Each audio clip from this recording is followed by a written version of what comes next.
guys, today I will be talking about my new mechanical keyboard, the NuPhy Halo75 version 2.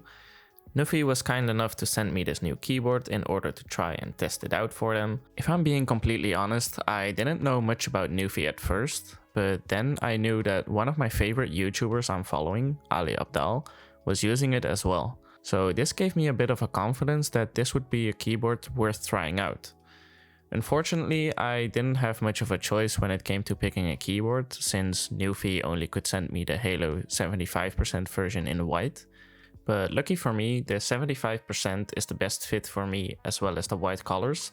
And hey, a free keyboard is always appreciated anyway. But just so you know, I only agreed to the collaboration if I could give my completely honest opinion. So this isn't a paid sponsorship and NuPhy did not see this video before it went live.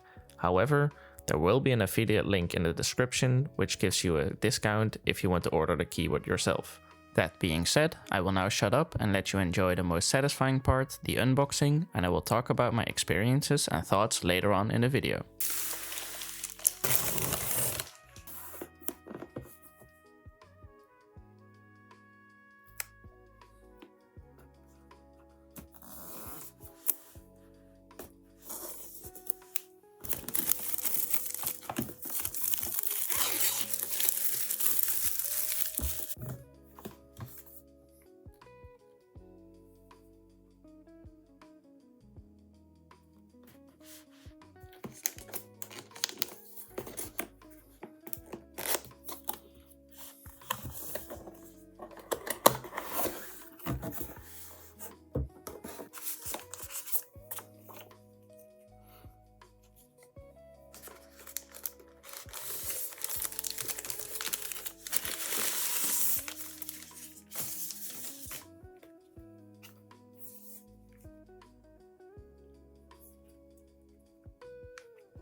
Alright, so when I unboxed this keyboard, I was pleasantly surprised about the quality and the overall experience. It really felt as a premium product, which is quite important when I look at the price range of these things. As I said before, I didn't have any knowledge or experience with NuPhy before, so I didn't really know what to expect. When I picked up this keyboard, my first impression was that it was quite heavy, as the frame around the keycaps is made from aluminum, so it weighs about 1 kilogram. Personally, I like it being this heavy because then it is locked onto its place and it will barely move, but you might want to keep the weight in mind when you're someone who wants to take his keyboard with you to your office. So speaking of going to your office with your own keyboard, you do not want to be the guy with the loud keyboard smashing his keys, making clicking sounds through the whole office. While I didn't actually choose these switches myself, I received the keyboard with the blush switches, which are quite soft in sound if you ask me, so they are ideal for when you're working in a shared workspace.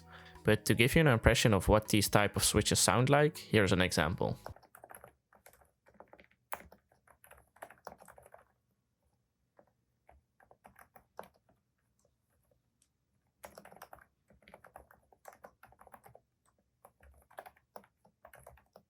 In the box you'll also find some USB-A to USB-C cable, but also you can take off the USB-A adapter to make it a USB-C to USB-C cable. There's also a keycap remover inside with some extra keycaps in order to switch your command keys to Alt or vice versa, depending on what type of device you're using. And on the side of the box you'll see some extra information about the keyboard, for example battery life. It says it can last up to 1200 hours with the backlights turned off. Now since I'm not using any backlight at all, I will come back to you on that statement to really see if it will be 1200 hours. In the case you do however turn on RGB or backlighting, the battery life is reduced to only 9 to 91 hours. So in case you choose to turn on these beautiful lights on your keyboard, do bear in mind that you will either have to charge your keyboard a lot more often or keep it connected at all times. Speaking of the RGB, you can fully customize your lighting in the same panel as where you can edit your macros and keybinds. As I said before, I usually have my lights off, so I didn't really experiment with it, But what's really nice about it is that when it comes to customizing your keyboard is that you do not need to download any additional software. You can go to their website and the only thing you'll have to do is connect your keyboard via the USB cable and you can edit your keyboard right then and there. At the back of the keyboard you'll find these switches to turn your keyboard on and off, but you can also choose whether to connect through the 2.4 GHz via the USB or Bluetooth or via the cable. There's also a switch between M and W, which stands for Mac and Windows, which allows you to switch in between very easily. I personally don't use this very much as I'm only using Mac with this keyboard, but for someone who might switch in between a lot, I think it's a really cool and nice feature. There's also a small little gap where you can place your USB dongle in case you're not using it. Inside the box you'll find these small instructions, which show you how to connect your keyboard to your device. I do want to say here though, I really missed some kind of overview of like what shortcuts are available on the keyboard. Like for example, what button combination allows you to turn on or off the RGB lights or show your battery life. Like I had to figure this all out on their website, so something of a manual or something like a control settings overview would have been nice to be included inside the box. Now when it comes to the typing experience from this keyboard, I think it's really great. The simple design not only looks nice, but the keycaps are in such a size and format that it feels really nice to type on. The keycaps of this keyboard also feel very smooth and has a little bit of a matte texture finish, which adds a nice touch to it. The keys are quite flat, but they are positioned in a way that you are able to rest your fingers on them anyway, which is quite nice. Also, the height of this keyboard fits perfectly for me as I sometimes struggle with the keyboard being too high or too low, whereas I like to have the keyboard uplifted onto the 8.5 degrees angle by flipping the small feet underneath. And when I have a new keyboard, I like to test them out on a typing test, and since I'm a developer, I'm using the test created by one of my favorite YouTubers, Marco. This typing test will show you bits of code that you have to type and see how you perform. And I must say I was pretty happy with my result.